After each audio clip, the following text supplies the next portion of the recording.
Hello and welcome to another See You Next Time with myself, Ed One.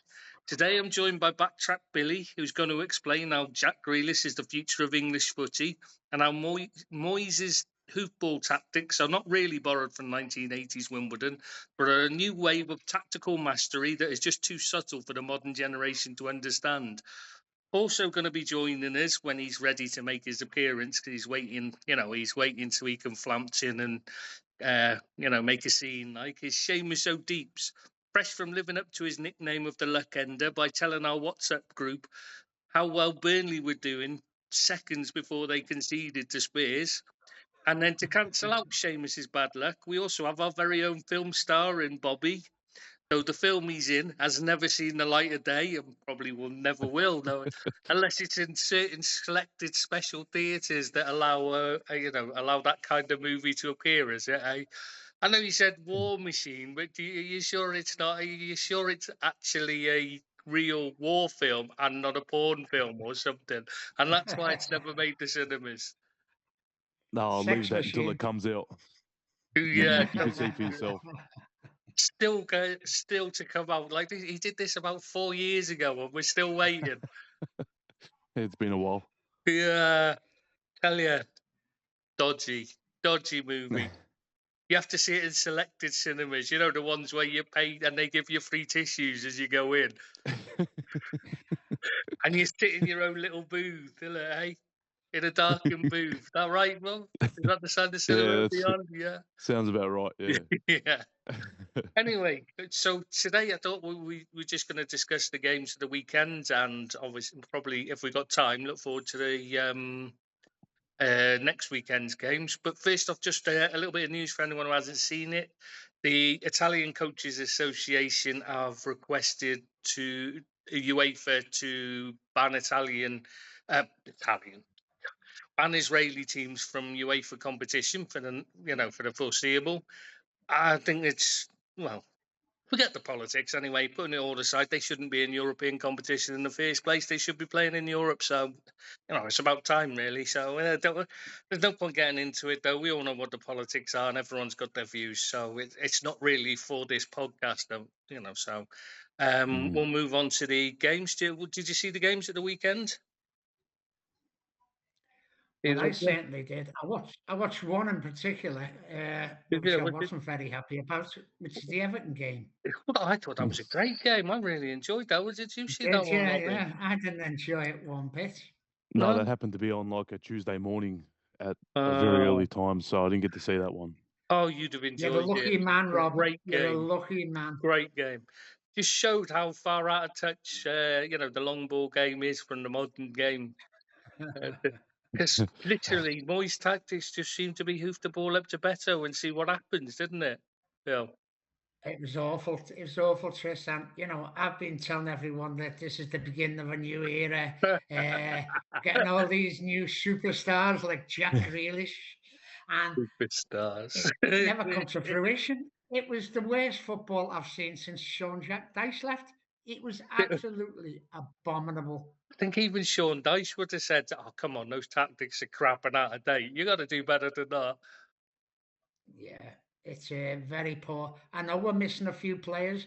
We've left 14 go. We brought 5 in, and we are short on numbers, but there was nothing there. No fight, no passion, no direction, and no game plan.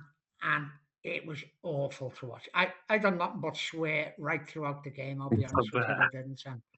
What about? I did honestly. I was just going to ask, what did you think of Garner at left back? He was probably one of your better players, but still left back.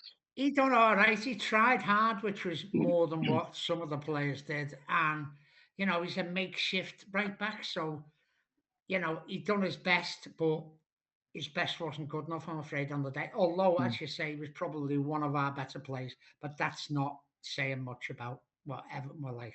I don't think Leeds were that great, to be honest with you, but that's for another day, I suppose. They tried hard and they give everything. That's all they can ask for. Whereas I think all they lacked was up front. They had 2 wide men with lots of pace but no ability. Stan James is just Mm. dogma. He is absolute. If he could cut a ball into the wrong area, he will. If there is a wrong area to put the ball in, that's where he'll Yeah. put it every time. Awful player, very fast, but he just offers nothing. He's so lightweight. He's just awful. And on the other side, that Nonto, he tries hard, very quick again, Yeah. but again, no ability. He can't put the Very ball where he safe. wants it, and he can't put it, and he can't shoot. He's just a waste of time. A pair of them are real battling, and then they have Pirro And in the add in Jack centre. Harrison. Add in Jack Harrison to them too, and you've got three Yeah, the no worst good wingers in there. wingers, basically. Yeah, yeah. Yeah, but he did cross in for the penalty though. It was his ball into the box that created the penalty. Remember, Yeah. That's yeah. good But of him, anyway, yeah. the other one was Pirro up front. I mean, lots of technical ability, quite a good, a nice player to watch, but no pace or no mobility whatsoever. So he works hard, but he's so far, he's not able to get away from anyone to create chances for himself. So I think that's where they're lacking. I thought they look good in midfield and defence. They worked hard. They I shut you think down they and gave look you good in no time. midfield because we made them look good in midfield. We never challenged. We never I think he just put them got under any bullied. pressure for me. I think he just got bullied because they Yeah. were just too quick Yeah, I and think you're right. too up for it, and they're so physical. I mean, that stack they brought in's a monster of a guy. He's what, 6'6", isn't he? He's like same size as that O'Brien you've got, but he's got mobility, and he looks a player as well. I mean, it was his shot that Tarkovsky and I know you don't think it's a handball, or do you think it's a handball? I Oh, forgot. I do, yeah. I Yeah, you thought it was do. a penalty Yeah. all day, personally. Sorry, yeah, you're right. You agreed with me. It was somebody else on there, and I thought, well, once He you've moved leant your into the body, ball. yeah, exactly. He That leant becomes in. deliberate, If doesn't he'd have it? just stood still and hit him on the arm, Exactly. that would have Yeah, been okay. But he leant into the ball for me, and I said it was a penalty right from the yeah. off. To be honest. You can't once you've leant in, then it doesn't matter where your arm is, even if it's in a natural position. If it hits your arm, you've moved your arm towards it. It's got to be a penalty, Exactly. Yeah. unfortunately. Was Yeah, for me, I it's must admit. soft. And if the referee doesn't give it, as the attacking team, you're not going to be screaming the place down about how you're robbed. But it is a penalty at the end of the day. 7 times out of 10, I'd say that's given and should be. Yeah, In my opinion, it is a penalty. So I don't think there was an argument there. And I can't think of any real controversies in the game. I mean, Grealish coming on the left seemed a bit odd when you've already got Njai there, who's yeah. one of your better players. Why not put him in the centre? What was that all about? That's his preferred. That's a preferred position, but I couldn't understand that anyway. Two of them are doing exactly the same job, and it was just a mess from Everton. But we need to move on from Everton now because I'll be You're gonna crying in a cry. minute. Yeah. Yeah, well, I was Yeah. hoping Seamus had come in to join you so we could talk about Man United Arsenal next, but could he be in a similar position? Except he'll be saying how they were the best team in the game. He'll be doing an Arteta impression, I reckon. What do you think? Loads of pundits are saying the same, though. United were unlucky. They had a lot of the game, but they've got no midfield for me. Yeah, they didn't create And anything, the did new they? lad's done okay, to be fair. Didn't- Cunha was okay, and Burma was really good. The lad who come on wasn't never done much, but you've got to Sesko. expect that. Yes, you've got to Cesspit. Yeah, when he come in, he wasn't too bad, But I watched about 75 minutes of that game. Mm-hmm. What yeah, you what think did of you the think of Joker him, up Rob? front? And I fell asleep because like these hours for us are crazy times when it's like Sunday morning, That's all I can 4 a.m. remember of the game. Yeah, the hair flicks. Yeah, That's it. That's all Joker is. Joker. What was? And then he's got like his pre-match thing, his stuff on his Instagram and that. His pre-match is him in the barbers having his hair done and stuff. It's like, you see what they. Oh, I think he needs to be a lot better than that. And I know he got no service, but still, he needs to be a lot better. But the one question I wanted to ask, rather while Seamus isn't here to cry about it, do you think the goal should have stood? 100% should have stood. He was not strong enough. Yeah, And you're a but keeper, Rob, aren't you? You know, I you'd know used to better be, than yeah. no, I anyone. fully agree on And the foul on the keeper. But what about the foul? The Saliba was doing 2 fouls at the same time. He was fouling the keeper. I can understand. I agree, though. The keeper was too weak and should have been stronger, and it Mm. wouldn't have mattered. But he was also pulling the shirt off of the other guy. I forget who it is. You could see he had the shirt right up. You could see his shirt was like halfway up here. So Mm. he was committing too fast. So I think they were lucky that stood, to be honest. But they've always got away with them, haven't they? Mm. still a goal for me, I though. would Still say, a yeah, no, goal. And I agree with you. yeah, I would I actually give wouldn't it, want but that ruled out if it was my team. I'll be honest with no, you. Yeah. no, I think the keeper should have been stronger, and that's it. That's it in a nutshell. But I do think also they're lucky that the referees aren't actually enforcing the rules, because they never have, of the the pulling and pushing in the box, because Saliba was clearly making 2 fouls at the same time that he got away with. But they've never given them, so why would they start now? Yeah. You just got to be stronger.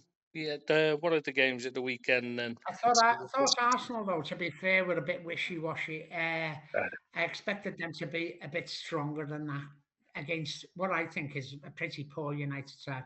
They're better up front, obviously, but I thought Arsenal never done enough to actually take the game away from United, and they were always involved, which a better Arsenal side wouldn't have let them, for me. Mm.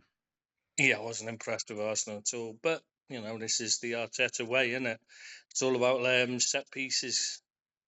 By the way, just while we're on this, Uh-oh. you know, Uh-oh. I think a lot of teams have started off very poorly. I Mm. know it's the first game of the season, but they don't look up to speed. And I suppose one of my big complaints about Everton was none of the teams looked as though they were ready for the start of the season. And I don't know whether it's pre-season is now all about the country you're visiting and sponsors, but they don't look ready for the start of the season, or is that just me? I know, I agree with you, they don't, but then they never have. I mean, it used to be in the past, we used to say in the 80s, Bob Paisley used to say, like, it took 6 games to get ready. Your first 6 games of the season were just, getting match fit, getting match sharp, and you weren't ready, But because isn't you that what cannot, pre-season's because it doesn't for? matter what you do in pre-season, you can get fit, but you can't get match sharp, and that's the bit that's missing, and that's the bit you're working on, that you spend the first few games, gelling the partnerships and all that, because it's all very well doing it in training, but until you're doing it in a match situation under pressure, and the adrenaline's flowing, because the adrenaline's the big thing, because you get like when you get like this big burst of adrenaline when you start, the crowd pumping you up and all that, and it's like, and then partway through the game, the adrenaline starts to run out, and your legs get heavy and tired, and you make sloppy mistakes and all that. But that's just the way, until you get match sharp, that's just normal. As you get match sharp, you stop getting that big adrenaline surge at the start of games, and you go into it, and it's normal because you're ready for it. You're not so hyped up. Okay. It's it's a common. It's something that's always been there, but I think it's just this season it is noticeably worse. I've got to say, because it looked like a lot of teams, but I'm wondering if that's because it's such a long. So all the complaints about the season being so long now. I'm wondering if they're deliberately coming in. I think Liverpool, in particular, deliberately coming undercooked, because last season, at the end, it wasn't even at the end.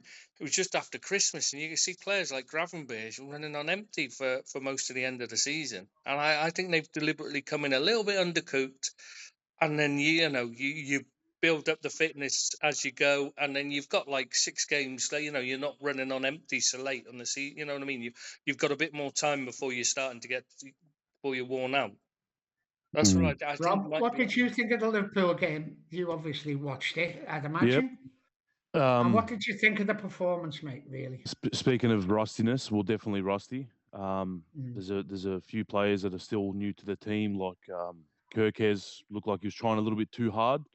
I know the moment I can't remember the minute he got taken off, but I'm pretty sure Something like that. when when Robbo came on, it was noticeably different. We struggled.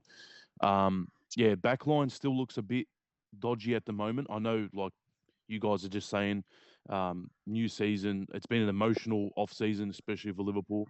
You know, you could see, you know, Salah had me in bloody tears watching that at the end of the game. You know what I mean?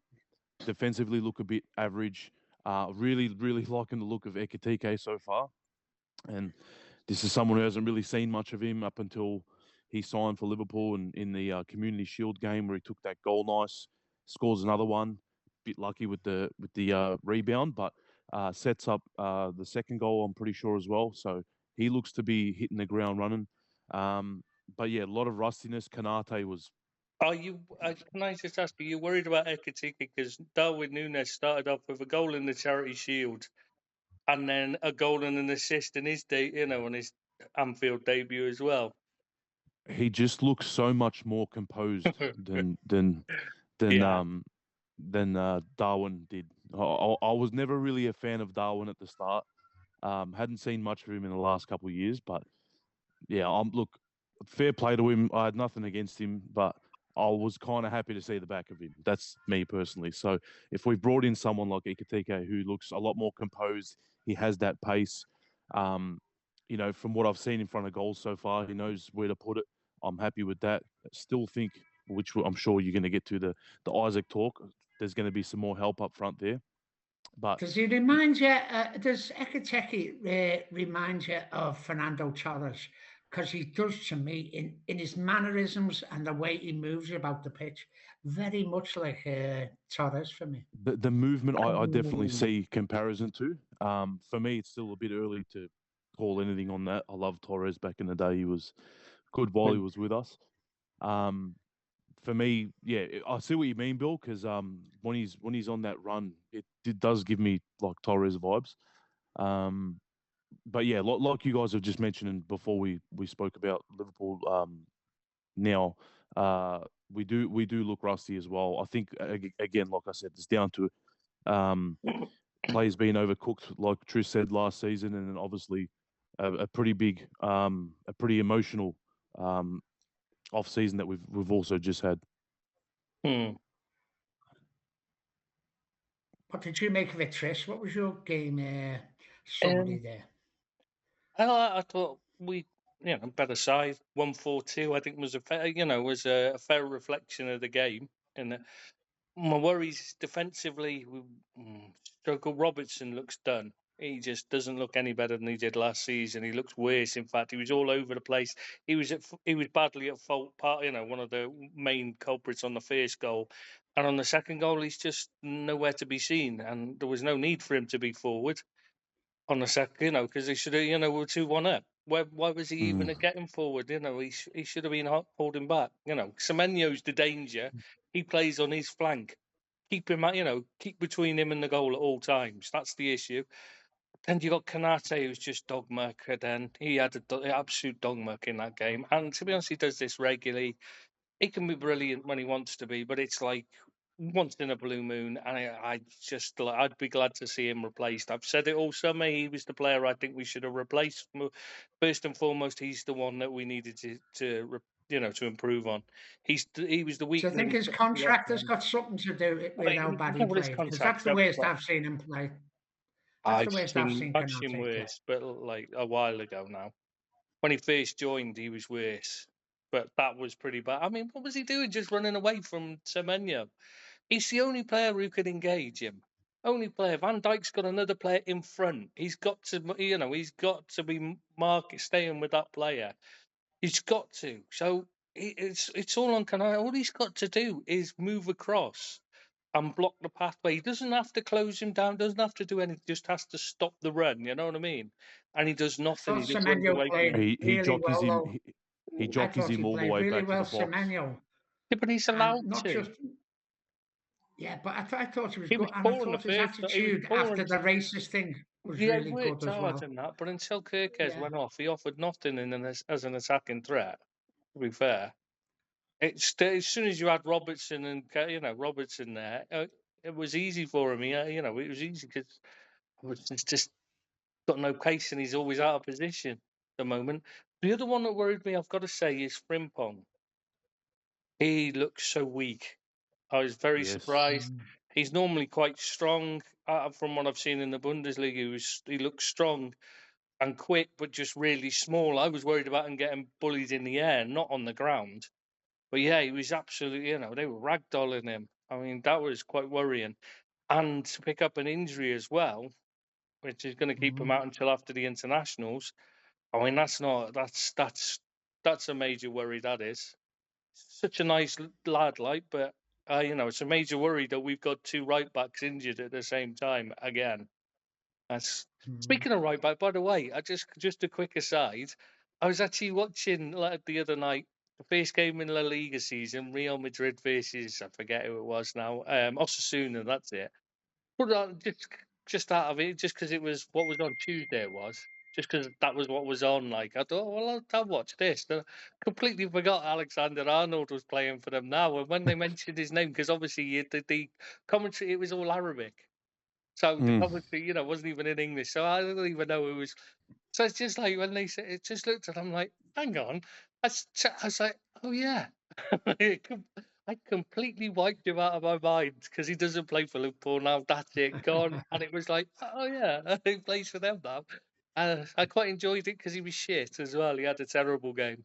Absolutely. Yeah, he got torched abysmal. on social media after that game as well. I did notice. Dreadful. Every pass just went astray. He had one of those games where he was trying to hit in hopes and they were just going nowhere near anyone.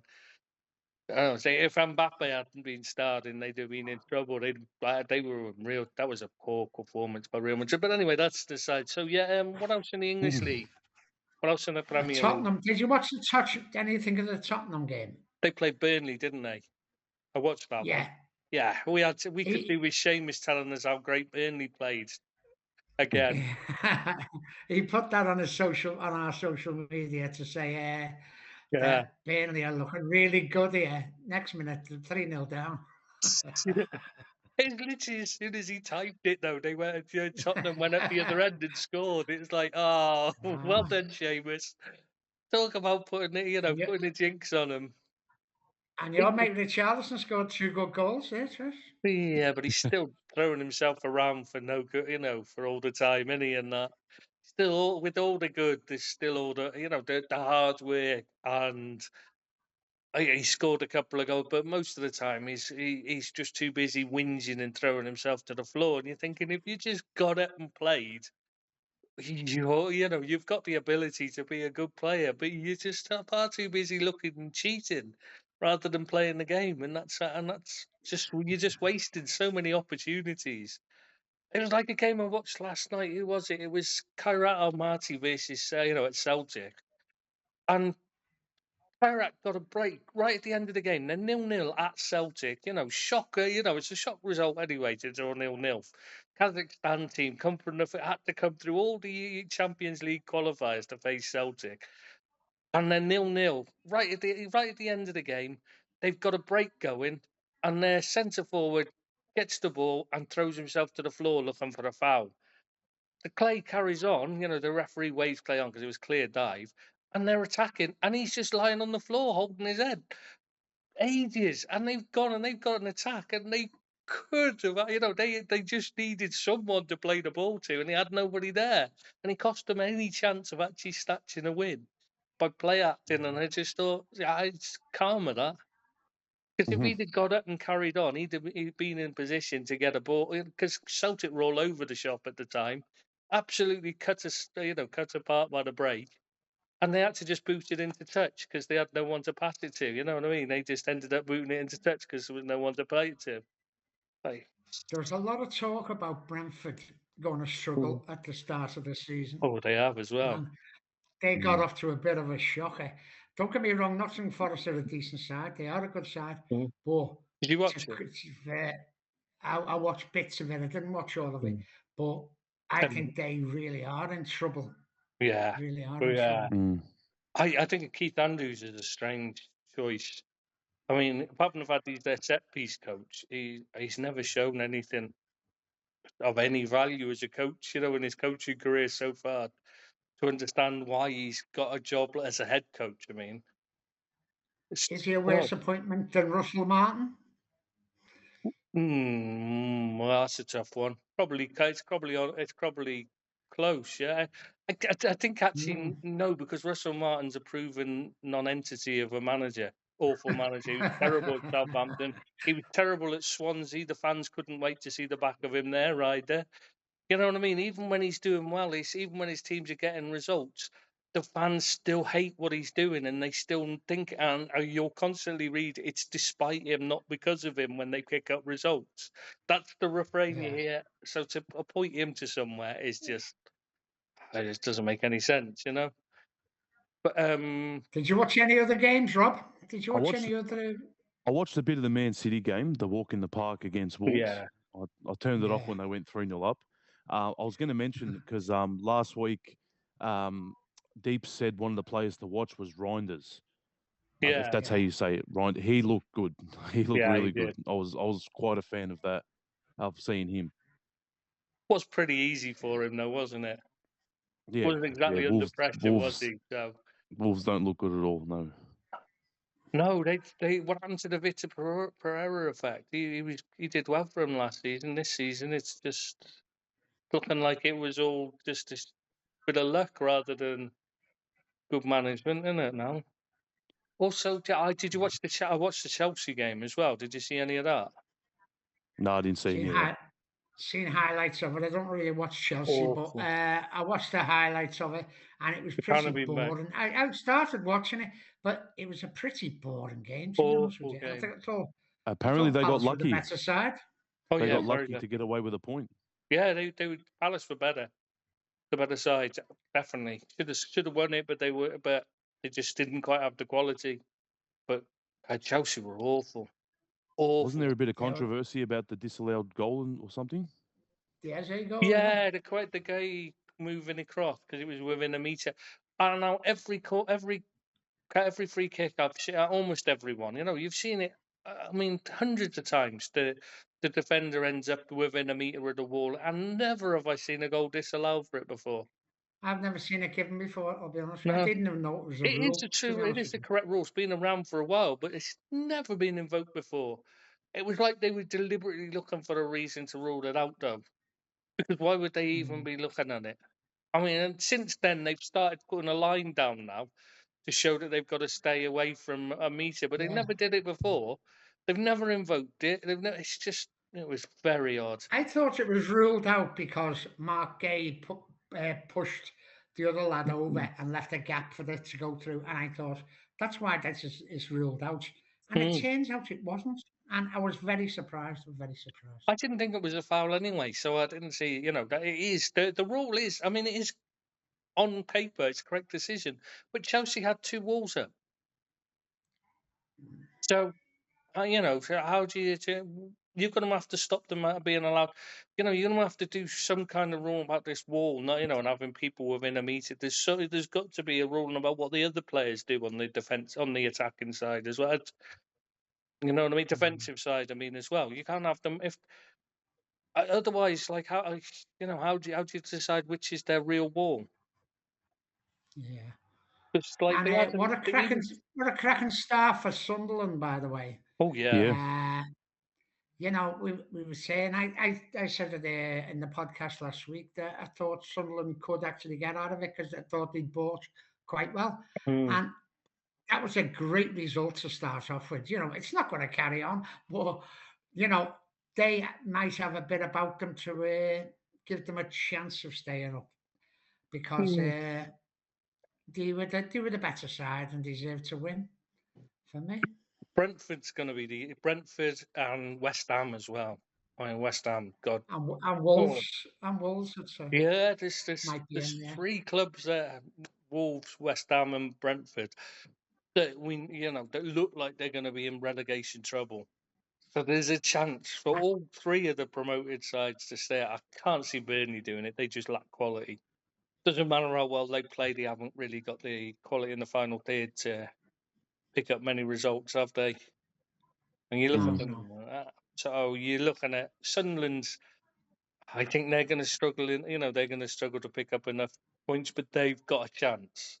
Got a genuine chance. They really have with the players they've bought. And Leeds look to have the best chance. They were a much better side than the other 2 before the transfer window. So and they built a big, strong physical side. And if he continues to go like he did, where he's brave and aggressive with the team setup, which is what he always failed to do. Farke did with Norwich. He always bottled it when he was up with Norwich. With Leeds, if he stays brave and aggressive, I think they've got the best chance by far of staying up. I still think that, I still think they're going to be in trouble. For the simple reason, they're not going to play Everton every week, are they? If they play Everton every week, they'd stay up, but they're not going to, and it's going to get harder. But that's, we won't really know till things settle down, but I still think they're in trouble. I think they can go the Arsenal route of, goal scoring, though. That's the thing. Because they've got such a big, powerful physical sides. They bought all the players they bought were big men. Not just that stack. I mean, there's a lot of. I mean, everyone they were buying is big. You know what I mean? They've clearly gone for size and power, and they've thought this. They've gone to try and battle their way in. I think they've looked at Arsenal and thought, this is how we can do this. Even if we're not going well, things aren't going well, we can get the set pieces, and that can be enough to save us. I think they can. I actually fancy them to stay up no more. Is there anything the else? Newcastle game 0-0 was a bit of a bore fest, wasn't it? Really, it was. We were saying before about teams not really being up for the first game. Them two teams looked very poor to me, and they're not poor teams, but a poor start, should I say? It wasn't a good performance by either team. I'm trying to remember who they were playing now. Who were they playing? Completely gone blank. Were they playing Brighton? No, Brighton. No, Brighton played Aston Villa. Yeah, Villa. I was going to say Brighton played Fulham, and the only interesting thing to really note from that game is in the first half they show highlights of all the other games they're playing on. Whichever when you're watching the main match, like they show highlights from the other games at half time. They couldn't even find a highlight from the first half of that game. Literally, they said, we just don't have anything to show you. We're sorry. We know there's been 45 minutes played, but there was nothing to pick out. They've gone through it, they've been going through it and trying to find something, and there has been nothing to show you. So we're literally just going to have to go past that one on to the next game. honestly, that's how bad it was in the first half. So yeah, that's the only thing of interest from that. The Newcastle Villa, that's right, yeah. Because Villa looked like they'd set up to just hold on for the first half and then, take the game to them in the second half, I think was the plan. Late in the second half, bring on some pace in wide areas and go at them. But they obviously lost Conte, got sent off, and that was it for them. It was a stupid sending off. That was a stupid sending off. But Newcastle don't look good enough to win without Isaac. They don't look to have any attacking threat. But of course, he's been winning that. Could that affect the squad? Could the Isaac situation be affecting the Newcastle squad? I don't know. Is that a byproduct of what's happening with the Isaac situation? Caused some problems. See, this is how I understand it is. He came in for pre-season training, and Howe spoke to him about it, and he said he wanted to go. He wanted to make a move. He wanted them to, and this is how Howe has said it as well. He's in interviews that he sent him home from training, but now Newcastle are trying to make out he's refusing to train. Well, Howe said he sent him home, so I think the players are there's a bit of upset that you can't to say one thing in public. Well, what's going to happen if I want to move or somebody comes in for me and I want to go?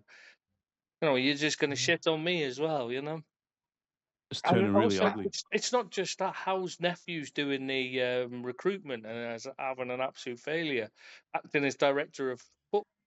Right, we've got a bit cut off then, so this recording might overlap a little bit. I'll have to try and see if I can edit this out, but edit it properly.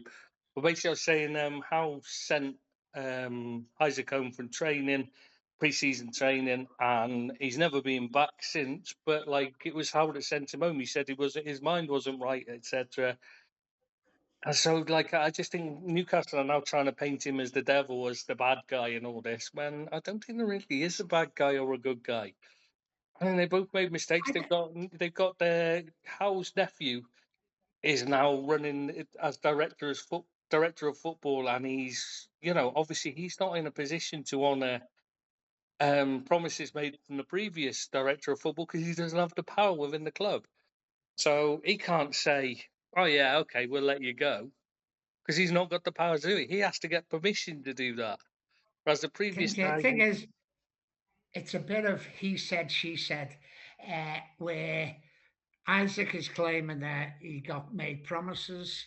Newcastle is saying we never made him any promises, and so no, that's not none of us true. know the truth. Newcastle haven't said that. They said they said the club didn't. The previous director did. They put all the blame on the previous director of football, Right, whose okay. name I forgot. They basically said he was at fault and we didn't agree with what he said. Is what they're saying is. Can you tell me this? Why hasn't Isaac put in a transfer request? Because it does nothing other than all it does. They don't have to abide by it. Even if he hands in a transfer request, Newcastle can just say, "Oh well, that's your problem." But if he does move, he then loses the 5% of the transfer fees he would get otherwise. Exactly. That's what it's all all about, money. but that's Newcastle. Newcastle could still say no if Newcastle could not refuse the offer. And like in a normal job, if you hand in your notice, they can refuse your notice, but once it's handed in, it's tough shit, isn't it? You know what I mean? You hand in your month's notice in any job in the UK anyway. I don't know what it's like in Australia, but in the UK, you hand in a month's written notice. It doesn't matter what job you do. Oh, here he is. At last, he's made an entrance about 3.5 hours too late when we've finished. He's turned up. For me personally, he doesn't come across as great in this, Isaac, right? No, for the simple reason that he's going on strike now. Rather than say, listen, I want nothing to do with Newcastle. I want to put in a transfer request. I'll lose the 5 million. You know, I'm already a multi-millionaire. I really want to go to Liverpool, and I think people would have a bit more respect for him. But on these things he's always put out, I was listening to the Newcastle guy the other night, and he said not once has he mentioned the support he's had of the fans. You know, we've never been mentioned in it, and he said, and we've built him up to be this great Newcastle icon and a legend. And not once has he mentioned anything about the fans. And he's coming across as the bad guy. I don't know whether he's the bad guy or not, but I think the agent has got a lot to do with what's happening, his stance that's happening at Newcastle.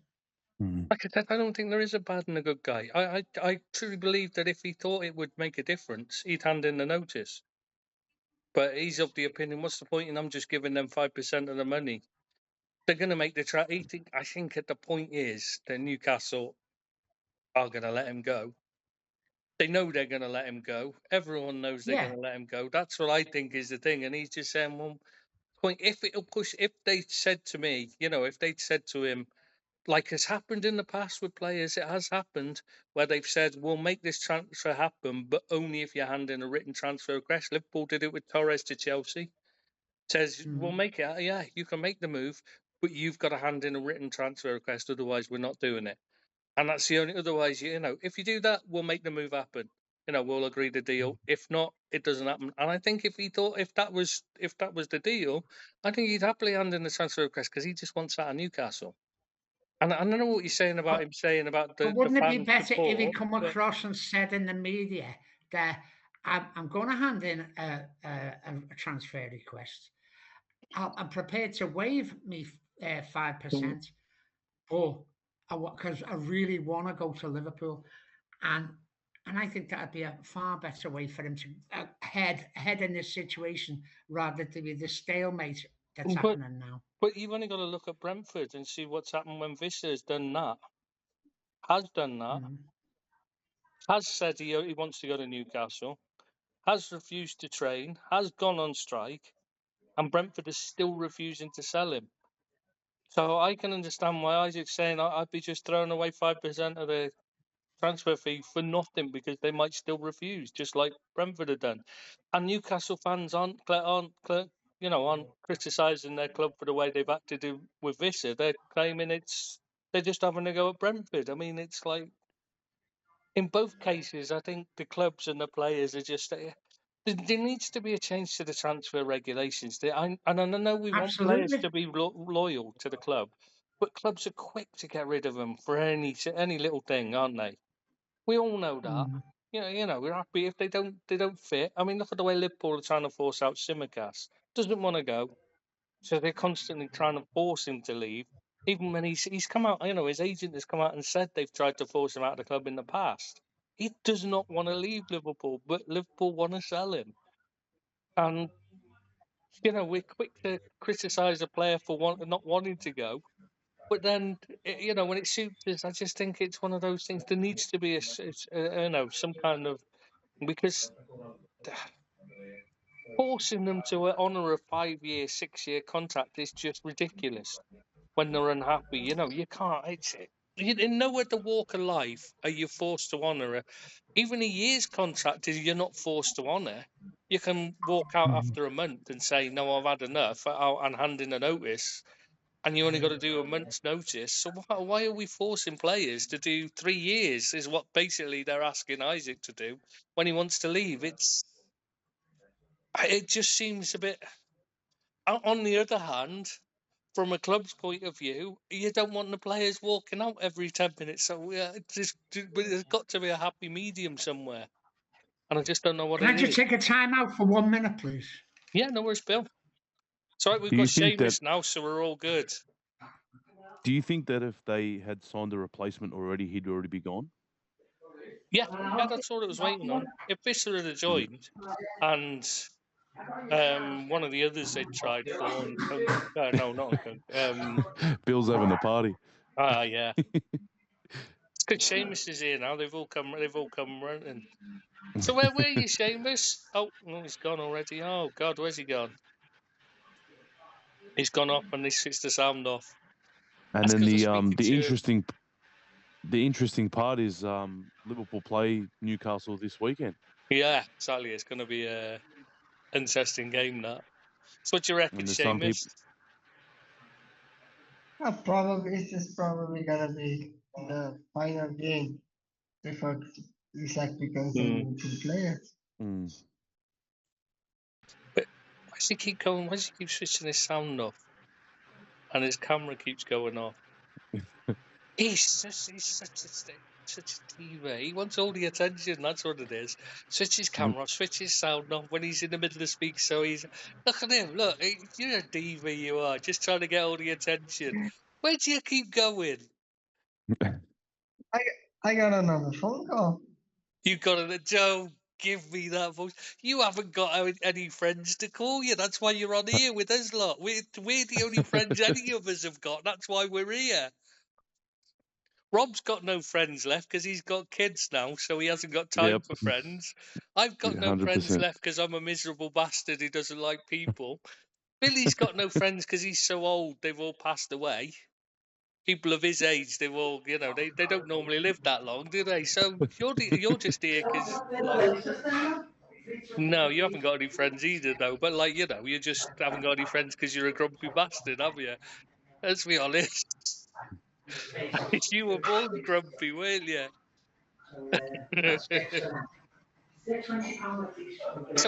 So who was calling you? Sales rep. Come on, hang on. I waited around half an hour. We were waiting for you to start. That's all we've been waiting for. No. Rob, what were we doing? What did we do the first half hour? Before I cut it off? Seamus, didn't we? Yeah. We were just waiting on Seamus. We were even saying, and we were talking about Man United, saying hopefully he'll come in now, and we can laugh at him when he tells us how Man United were the better team at Arteta in Europe last season. I'd be interested to hear your thoughts on that, Deeps, that match. I made it quite apparent in our group chat as well. United were playing well. Hang on, I need to switch this. Billy's. I need to mute Billy's mic somehow. How the hell do you mute it? Billy's got to mute himself. How do I mute it? I've got no idea how to mute him. No, don't get it. Hang on. I can mute him. No, I can't. Oh, there it is. Got it. Go on. Yeah. There you go. Sorry. Yeah, it's better. We are professionals, still professionals. Apologies, everyone. I'll try and remember to edit that bit out, but I know I'll forget when it comes to it. To make it look like we are professional. We're not, but we'll try and make it look like we are. I'm pretty sure you heard some other voice right now. So anyway, what was that? So who was calling you? Let me guess. Sales rep. No, let's leave that unnecessary chat. The only people I get phone calls from. I think United were playing well before the goal. The first half we were quite good. Second half the game was quite terrible actually. When you look at it, the two new signings played well. It's just that the chance creation was almost. It was almost nothing from both sides in the second half. What do you think of Mbeumo? I told, like I said, both of you guys, Cunha and Mbeumo, they were very good. How much of them being good is my levels being so much brought down by the likes of Sancho, Anthony, Garnacho, and everyone else? I don't know, but no, they were quite well. If this is the first game and they can build up on it, it's a damn good first game to build up on. And your thoughts on the goal from the corner? What do you think of that? I think incidents like those should be given as a goal. However, wasn't it said like before the start of the season that any kind of infringement on the goalkeepers during those corners and injury free kicks would be penalized? I just hope the next time something similar happens, it doesn't get ruled out for idiotic reason. Welcome back, Bill. The party over. Sorry, boys, I'm back now. Bit of a crisis there. It's okay now. We shall pretend we heard nothing. We shall pretend we heard nothing of it at all. Yeah, don't worry. I quickly and immediately, with no time at all, just muted you straight away, so nobody heard anything at all.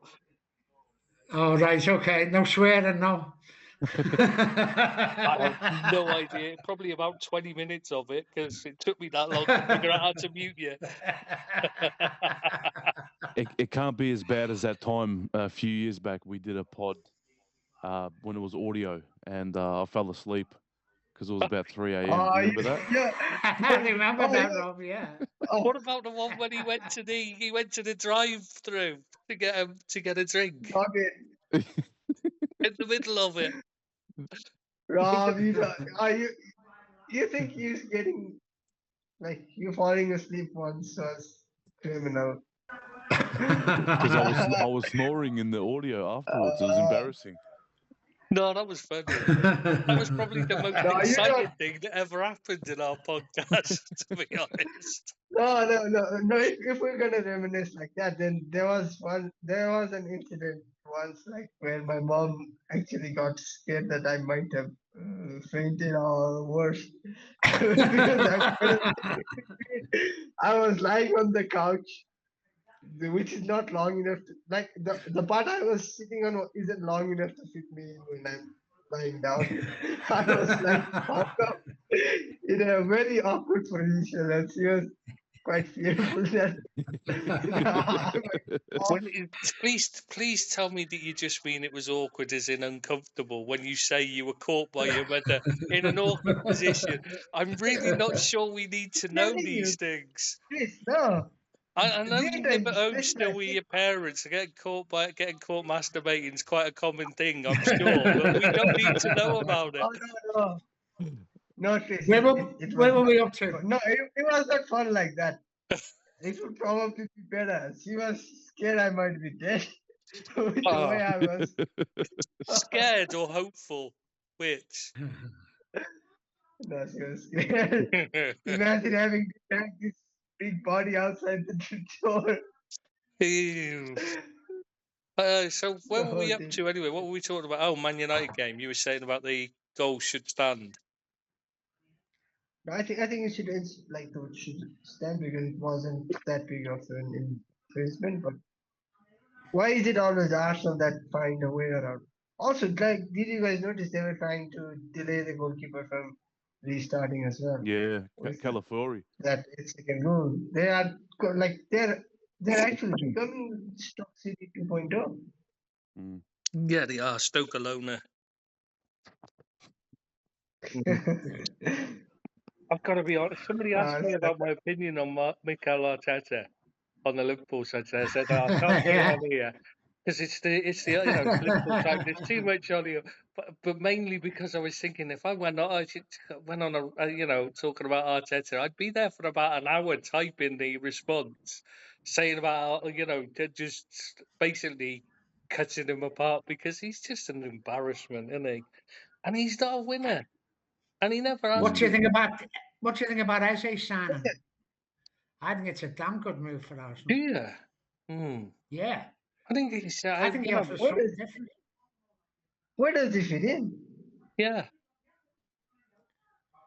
He plays on the left instead of them two losers in Martinelli and he plays in the centre. He can play him. He played anywhere along the front for me. I think he's skillful. I like him. No, Billy, you said that, but I don't think he's ever actually played as an out-and-out left winger. No, because never. before there was Zaha. After Zaha, Paris basically moved to a 3-4-2-1 system like Amorim, and like we've seen with Amorim, wingers don't work in that system, and Glasner is probably the closest manager that plays the same style as him. Do you think he'll play in the hole and take the Kai Havertz role? Is that where you see him? But the Kai Havertz role's on the bench.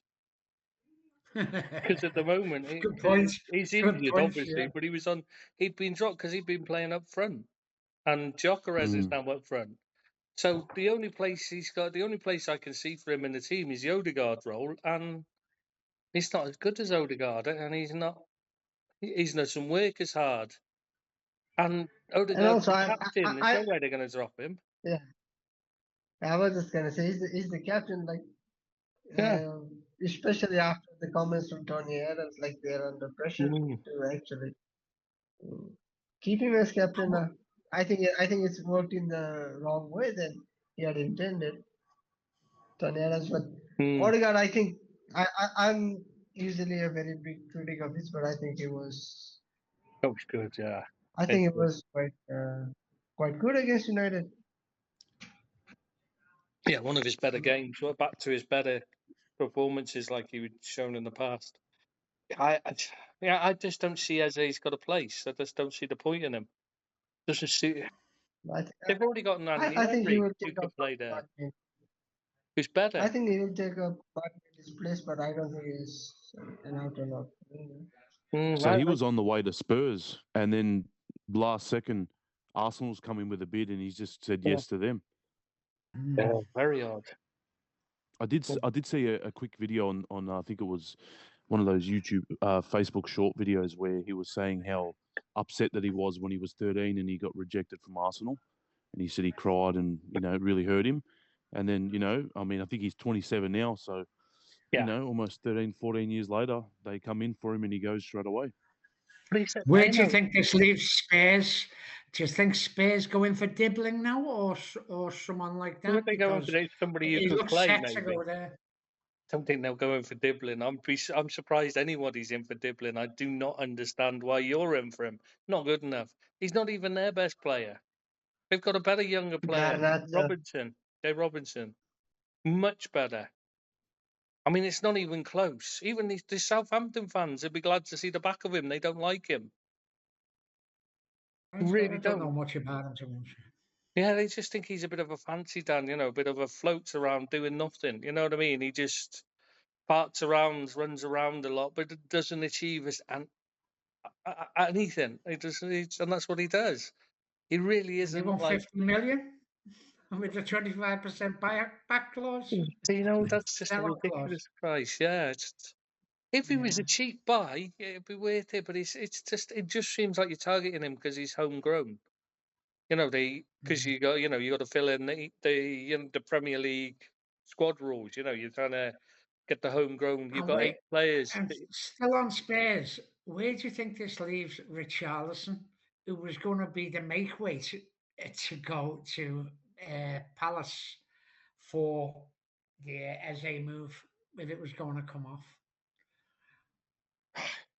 I mean, it's a very strange move anyway. Because who else have they got to play up front other than Solanke? Spurs. They seem to be, their squad's bizarre. There's just lots of players behind the striker, lots of number 10s and wingers, but no actual forwards. I mean, even Richarlison is a striker stroke wide player, isn't he? A number 10 type. Not really an out and out striker. They've got Solanke's it. And yet they were signing Eze, who's another one that plays behind. They're getting rid of one of their few options that can play up front. It's a very odd. I just don't understand what Spurs are doing. And also, they've not replaced Son. They seem to be Mm. targeting players who prefer to play either in the 10 role or from the right side. Yeah. If they need an attacker, it has to be an out and out left winger kind of a player, no? Someone like a Garnacho. You hope. But that's the thing, they've lost Son as well. He's one of their other options that could play up top. So they've, What? Son could play up top. They've lost him this summer. They've lost. Yeah. You know what I mean? They're Yes. trying to get rid of Richarlison, who can play up top, and basically the only striker they've got is Solanke. I don't understand what they're thinking. Surely you buy players to suit what you need rather than just, it just seems like they're buying players for the sake of they suit the Spurs way. The flair type players rather than what they need. What they actually need, yeah. Yeah, I mean the midfield's a bit weak. Central midfield. They don't really have much. I thought it was non-existent against Burnley. Well, Midfield was Bissouma's out 100%. He's still causing there's still a lot of problems with him. Not just the latentness, but there's a lot. There's off the field problems with him, as we know. We know he's been accused of things in the past, and it's not a one-off. It was a problem at Brighton as well, apparently. And he's being pushed out of the club because, over him being a problem. Basically, they just want rid of him. He's a problem they don't want to have to look after anymore. So they've really not. They need somebody to replace him, and yet they've not even targeted anyone. 10 minutes again already. How long have we? We were talking. They did bring in Joao Paulino on loan from Bayern. Yeah, that's true. I forgot about him. Good player. But it's only a loan, isn't it? So they're going to have to replace him again. There's still some time left in the window. Yeah. Yeah, but they just don't seem to be buying what they need. They're another club that had got into that thing and not buy. Like Man United, their first thing they should have bought was a goalkeeper. End of. There's nothing else they needed more. And you leave that, and Arsenal for the last 3 seasons should have been buying a striker. And they've left it, and now they need a left winger as well. And now they're not buying left. They're looking at other players that play sort of from the left side rather than actual left wingers.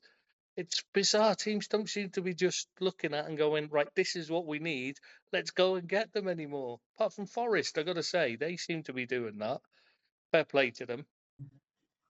And they're looking stronger again. They look like they'll be challenging for European places again. Signings they're making. They look the best of the rest. They do look the best of the rest at the moment, I'd say. Yeah, they look like they made a definite step forward, don't they? Yeah. Yeah. Yeah, I could see them finishing above United again. Yeah. That'd be nice. Yeah, hopefully. Yeah. I think this year, Everton are going to be below United at the end of the season. Yeah, I'd expect so. I can't see From what I've seen. Oh, Let's just do a there quick was a one. bet Where do on you it, think we're going to huh? finish, right? Rob, where do you think Liverpool will finish the end of the season? First. After the first game. Now you've watched the first game, where do you think? First, yeah? Right. Billy, Everton. Where Everton going to finish? 14th. 14th. I admire your optimism. Sorry. Seamus, Man United. Come on. Come on, put your money where your mouth is, look, Fifth. Ed. You never know. You might jinx it and they Fifth. finish twice as high. I'm telling you, fifth. Fifth? Wow. Yeah, didn't you hear what he said? I thought I misheard it. I thought you must have said 15th because you were there already and it's where you finished. No. Didn't you hear what he Jeez. said? The Something loss wrong against with- Arsenal proved I know I've had problems with my ear. I know I've had problems with my ear, but I could have sworn you said 5th. Can you say that again, Seamus? Yeah, 5th. I don't know. You could be right, because the weekend, Yeah. Man United won 0-1. Yeah. So he could be right. Yeah. Those played 0 really points great. they picked up will push them right up into the top half of the team. Yeah, you're right. Okay, I think we need to call it there because we had the 10-minute warning a while ago and I lost track of it. Seamus is normally the one to spot the 10, to be ready with this segue.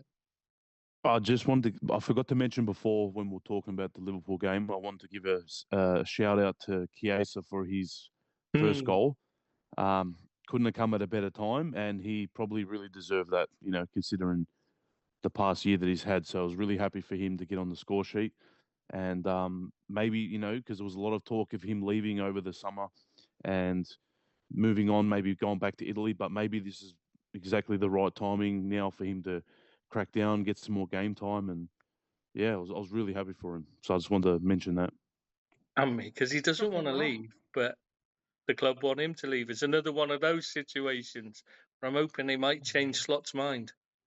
I like him. I don't know why. Did Slot sign him? I can't remember. Or was it Klopp?